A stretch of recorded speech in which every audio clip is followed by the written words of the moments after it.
চট্টগ্রাম বিশ্ববিদ্যালয়ের শিক্ষার্থীদের সাথে আবারও সংঘর্ষ শুরু হয়েছে।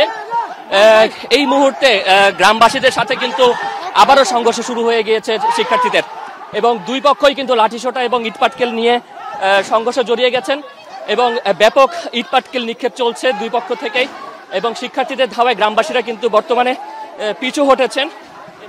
আমরা যতটুকু জানতে পেরেছি যে বিশ্ববিদ্যালয়ের এই যে জোবরা সংলগ্ন যে গ্রামটি রয়েছে সেই গ্রামের একটি বাসাতে শিক্ষার্থীরা অবস্থান করছিলেন এবং তাদের খোঁজ খবর নিতে এসেছিলেন বিশ্ববিদ্যালয়ের শিক্ষার্থী এবং প্রশাসনের কর্তা ব্যক্তিরা, এবং সেইখান থেকে কিন্তু আসলে একটা পর্যায়ে দুই পক্ষের মধ্যে আবারও সংঘর্ষ শুরু হয়ে যায়।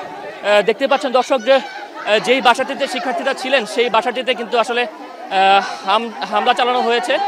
শিক্ষার্থীরা সেই বাসাটিতে ইটপাটকেল নিক্ষেপ করছেন এবং শিক্ষার্থীরা কিন্তু ইটপাটকেল নিয়ে এক পর্যায়ে গ্রামবাসীদেরকে ধাওয়া দিয়ে তাদেরকে কিন্তু পিছু হটিয়ে দেন। এবং সবচেয়ে যে বিষয়টি উদ্বেগজনক যে আসলে দুই পক্ষের এই যে সংঘর্ষ গতকাল রাত থেকে চলছে, আইন শৃঙ্খলা বাহিনী কিন্তু একেবারেই নিষ্ক্রিয়। আইন শৃঙ্খলা বাহিনীর কোনো সদস্যকে কিন্তু আমরা এই ঘটনাস্থলে দেখিনি, অর্থাৎ পুলিশ কিংবা র্যাব কিংবা অন্যান্য বাহিনীর কাউকে কিন্তু আমরা দেখতে পাচ্ছি না, যে কারণে কিন্তু সংঘর্ষ নিবৃত্ত করার চেষ্টা প্রশাসনকে নিজেদের চেষ্টায় করতে হয়েছে। অর্থাৎ প্রশাসনের যেই নিরাপত্তা বাহিনী রয়েছে, নিরাপত্তা রক্ষী যারা বিশ্ববিদ্যালয়ের বিভিন্ন স্থানে নিরাপত্তার দায়িত্ব পালন করেন তাদেরকে নিয়ে প্রশাসন কিন্তু এক পর্যায়ে চেষ্টা করেছে যে তাদেরকে নিবৃত্ত করার জন্য, কিন্তু সেইটি কিন্তু আসলে সেই চেষ্টা ব্যর্থ হয়েছে।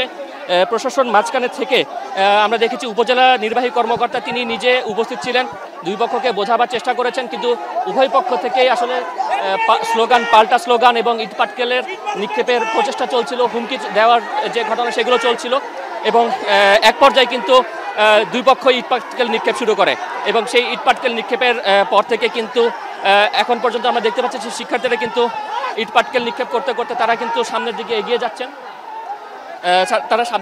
যাচ্ছেন দর্শক, এবং আশেপাশে যে বাসাবাড়িগুলো রয়েছে সেই বাসাবাড়িগুলোতেও কিন্তু তারা ইটপাটকেল নিক্ষেপ করছেন।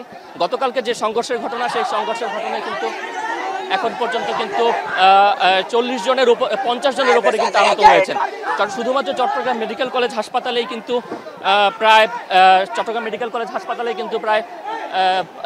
40 জনের মতো চিকিৎসা নিয়েছেন, এবং 40 জনের মতো চিকিৎসা নিয়েছেন। দর্শক এখানে এই বাসাটিকে লক্ষ্য করে কিন্তু আসলে ইটপাটকেল নিক্ষেপ করা হয়েছে। দর্শক এখানে দেখতে পাচ্ছি একজন শিক্ষার্থী তিনি কিন্তু আহত হয়েছেন, আমরা দেখতে পাচ্ছি দর্শক তিনি আহত হয়েছেন, একজন দর্শক তিনি আহত হয়েছেন সম্ভবত পাথরের আঘাতে কিংবা ইটের আঘাতে তিনি আহত হয়েছেন, এবং এই মুহূর্তে কিন্তু আসলে তাকে তার সহপাঠীরা সরিয়ে নেওয়ার চেষ্টা করছেন, এবং এখনো আমরা দেখতে পাচ্ছি যে ইটপাটকেল নিক্ষেপ কিন্তু চলছে। শিক্ষার্থীরা কিন্তু গ্রামবাসীকে ধাওয়া দিয়ে পিছু হটিয়েছেন, এবং এই জায়গাটিতে দাঁড়িয়ে কিন্তু শিক্ষার্থীরা এখনো ইটপাটকেল নিক্ষেপ করছেন, অর্থাৎ যেই পথে গ্রামবাসীরা পিছু হটেছেন সেই পথেই কিন্তু তারা ইটপাটকেল নিক্ষেপ করছেন, এবং এখানে শিক্ষার্থীরা মুহুর্মুহু স্লোগান দিচ্ছেন, এবং তারা কিন্তু লাঠিসোঁটা হাতে ইট পাথর হাতে কিন্তু যারা গ্রামবাসী রয়েছেন তাদেরকে ধাওয়া দিচ্ছেন। এখনও তারা এগিয়ে যাচ্ছেন। প্রশাসনের কর্মকর্তারা ছিলেন এতক্ষণ, কিন্তু এই মুহূর্তে আসলে আমরা কাউকে দেখতে পাচ্ছি না। এখানে ছাত্র সংগঠনের নেতারাও এসেছেন, তারা কিন্তু অসহায় বা যারা নিরপরাধ গ্রামবাসী যারা রয়েছেন তাদের বাসাবাড়ি কিংবা তাদের যে সম্পদ সেই সম্পদ যাতে আসলে ক্ষতিগ্রস্ত শিকার না হয়, কোনো নিরীহ গ্রামবাসী যাতে শিকার না হয় সেই বিষয়টি কিন্তু তারা তদারকি করছেন। এই মুহূর্তে আসলে হাজার হাজার শিক্ষার্থী এখানে একেবারে যতদূর পর্যন্ত চোখ যায় হাজার শিক্ষার্থী তারা কিন্তু ছুটে এসেছেন গতকালের ঘটনার পরে। আজকে সকাল থেকে পরিস্থিতি শান্ত থাকলেও কিন্তু বেলা 12টার পর থেকে কিন্তু পরিস্থিতি আসলে ঘোলাটে হতে শুরু করে, এবং এক পর্যায়ে কিন্তু আসলে সংঘর্ষ ছড়িয়ে পড়ে। কিছুক্ষণ আগে কিন্তু সংঘর্ষ ছড়িয়ে পড়ে।